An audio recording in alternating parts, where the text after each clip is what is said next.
नमस्कार दोस्तों, स्वागत है आप सभी का एक बार फिर से आपके अपने YouTube चैनल द आयुर्वेदा पर।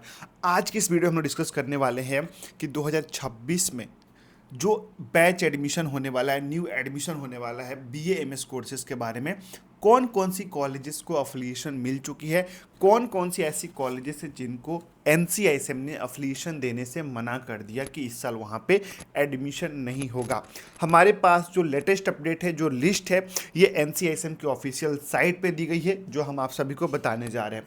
बहुत से बच्चों का मन में प्रश्न होता है कि सर, अगर किसी कॉलेज में पहले से बैचेस चल रहे हैं, 10 साल 5 साल से कॉलेजेस में ऑलरेडी बीएमएस रनिंग में है, तो क्या इस साल उसकी अफिलिएशन नहीं आएगी? ऐसा पॉसिबल हो सकता है? मैं आप सबको बहुत सिंपल प्रोसेस तरीके से समझा देता हूँ, फिर आपको सारे डाउट्स क्लियर हो जाएंगे। दोस्तों, द आयुर्वेदा ये जो चैनल है ना, ये सिर्फ आयुष से जुड़ी हर एक प्रकार की अपडेट, इन्फॉर्मेशन, काउंसलिंग, गाइडेंस आपको प्रोवाइड करता रहता है। तो चैनल से जुड़े रहिए, चैनल को सब्सक्राइब करके रख लीजिए। अब सबसे पहली चीज़ मैं आपको यहाँ पे बताता हूँ। देखिए क्या होता है, जब भी नया एडमिशन होता है, जैसे कि अभी 2026 में नया एडमिशन होने वाला है, ठीक है। जब भी नया एडमिशन होता है ना, तो ये जो कोर्स है ना आपका BAMS, ये कोर्स इसको कौन रेगुलेट करता है? एनसीआईएसएम। ओके, तो ये क्या करता है, एवरी सिंगल ईयर जब न्यू एडमिशन होना रहता है, तो यहाँ से टीम आती है कॉलेज में इंस्पेक्शन के लिए, ठीक है। फिजिकली आके इंस्पेक्शन करती है कि जो नॉर्म्स के अकॉर्डिंग, एनसीआईएसएम के अकॉर्डिंग जितने टीचर्स की रिक्वायरमेंट है, प्रोफेसर की रिक्वायरमेंट है, असिस्टेंट प्रोफेसर की रिक्वायरमेंट है, रीडर की रिक्वायरमेंट है, हॉस्पिटल्स की क्या सुविधा होनी चाहिए, सारी चीज़ें कॉलेज में प्रेजेंट है कि नहीं, अवेलेबल है कि नहीं बच्चों के लिए। अगर सब कुछ सही रहता है इंस्पेक्शन में, तो उस कॉलेज को, जो अभी रिसेंट ईयर चल रहा है, जिस भी साल में इंस्पेक्शन हो रहा है, उसको अफिलिएशन मिल जाता है, तो उस साल उस कॉलेज में एडमिशन हो पाता है। लेकिन इसका मतलब ये नहीं कि इस साल अगर अफिलिएशन मिल गया तो हर एक साल के लिए मिल गया, फिर अगले साल इंस्पेक्शन होगा, लेकिन वो किसके लिए होगा? जो न्यू एडमिशन होने वाले हैं उनके लिए, आपके लिए नहीं। अगर आपका एडमिशन इस साल अफिलिएशन मिल गया आपके कॉलेज को, ठीक है, तो आपने एडमिशन ले लिया, तो आपका अगले 5 साल तक सिक्योर हो आप। हर एक नए बैच के लिए अफिलिएशन आता है, ठीक है। अब आप एक साल एडमिशन ले लिया, अगले साल आप पुराने हो गए, आप नए बैच नहीं रहा आपका, ठीक है। तो इसी प्रकार जरूरी नहीं है कि जो पिछले साल अफिलिएशन आया था इस साल आएगा ही। इंस्पेक्शन होता है, बहुत सी कॉलेजेस डिनाई लिस्ट चली जाती है, मतलब कि एनसीआईएसएम जो है बहुत से कॉलेजेस को डिनाई लिस्ट में डाल देता है कि हम अफिलिएशन नहीं देंगे, आप हमारे नॉर्म्स के अकॉर्डिंग सारी डिटेल्स, सारी रिक्वायरमेंट फुलफिल नहीं कर पा रहे हो।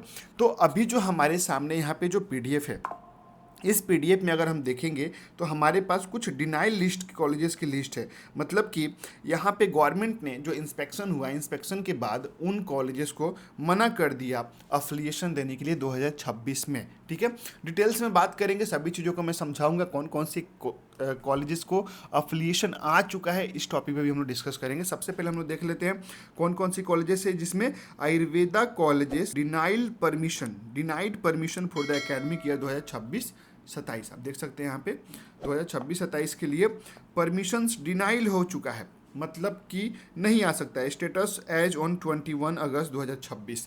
ये 21 अगस्त को एनसीआईएसएम के साइट पे आप सभी को नोटिस मिल जाएगा। ओके, यहाँ पे अब देखते हैं कौन कौन सी ऐसी कॉलेजेस है जिनको अभी तक एनसीआईएसएम से मान्यता नहीं मिली है, इस साल के लिए न्यू एडमिशन अफिलिएशन नहीं मिली है। हो सकता है आगे कुछ हो जाए चेंजेस इसमें, बट फिलहाल नहीं है। कौन कौन सी कॉलेजेस है? कर्नाटका में कॉलेज है अमृता, फिर कर्नाटका में महागणपति आयुर्वेदिक कॉलेज है। ओके, उसके बाद आपका जो है कर्नाटका में ही एक और कॉलेज है एसएसबी समिति आयुर्वेदिक कॉलेज। मध्य प्रदेश में राजीव गांधी आयुर्वेदिक कॉलेज है, जो कि आपका भोपाल में सिचुएटेड है।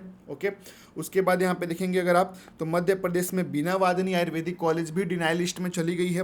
पंजाब में श्री सत्य साई मुरलीधर आयुर्वेदिक कॉलेज भी चला गया है, मोगा में सिचुएटेड है, प्राइवेट कॉलेजेस है ये सारे। ओके, उसके बाद देखेंगे अगर, तो मध्य प्रदेश में प्रसार आयुर्वेदिक कॉलेज, कर्नाटका में शारदा आयुर्वेदिक मेडिकल कॉलेज को भी अफिलिएशन नहीं आई है अभी तक।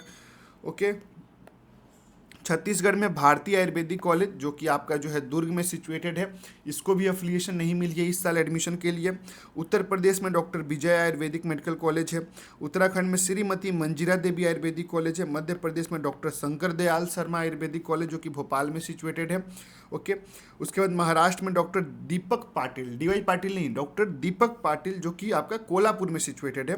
फिर मध्य प्रदेश में department of Ayurveda and community IES university, जहाँ पे बीएमएस है, ठीक है, भोपाल में ही सिचुएटेड है ये कॉलेज भी, इसकी भी अफिलिएशन नहीं आई है। फिर मध्य प्रदेश में स्कूल ऑफ आयुर्वेदा एंड सिद्धा स्टडी पचामा सीहोर, सीहोर में सिचुएटेड है ये कॉलेज, इसकी भी मान्यता नहीं आई है।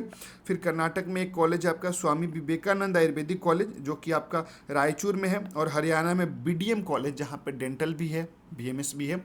इतने कॉलेजेस है टोटल, जो आप देखेंगे यहाँ पे टोटल 17 कॉलेजेस है जिनको अभी तक एनसीआईएसएम ने मान्यता नहीं दिया है। और मान्यता के साथ साथ जो है आपका ये कॉलेजेस डिनाइल लिस्ट में चला गया है। मतलब डिनाइल लिस्ट में जाने का मतलब हुआ कि अब हो सकता है इस साल इंस्पेक्शन के थ्रू जो रिजल्ट हुआ, इनकी मान्यता, इनकी जो अफिलिएशन है वो ना आए न्यू एडमिशन के लिए। अगर कोई चेंजेस होता है, कुछ अपडेट आएगा तो हम लोग तुरंत अपडेट करेंगे।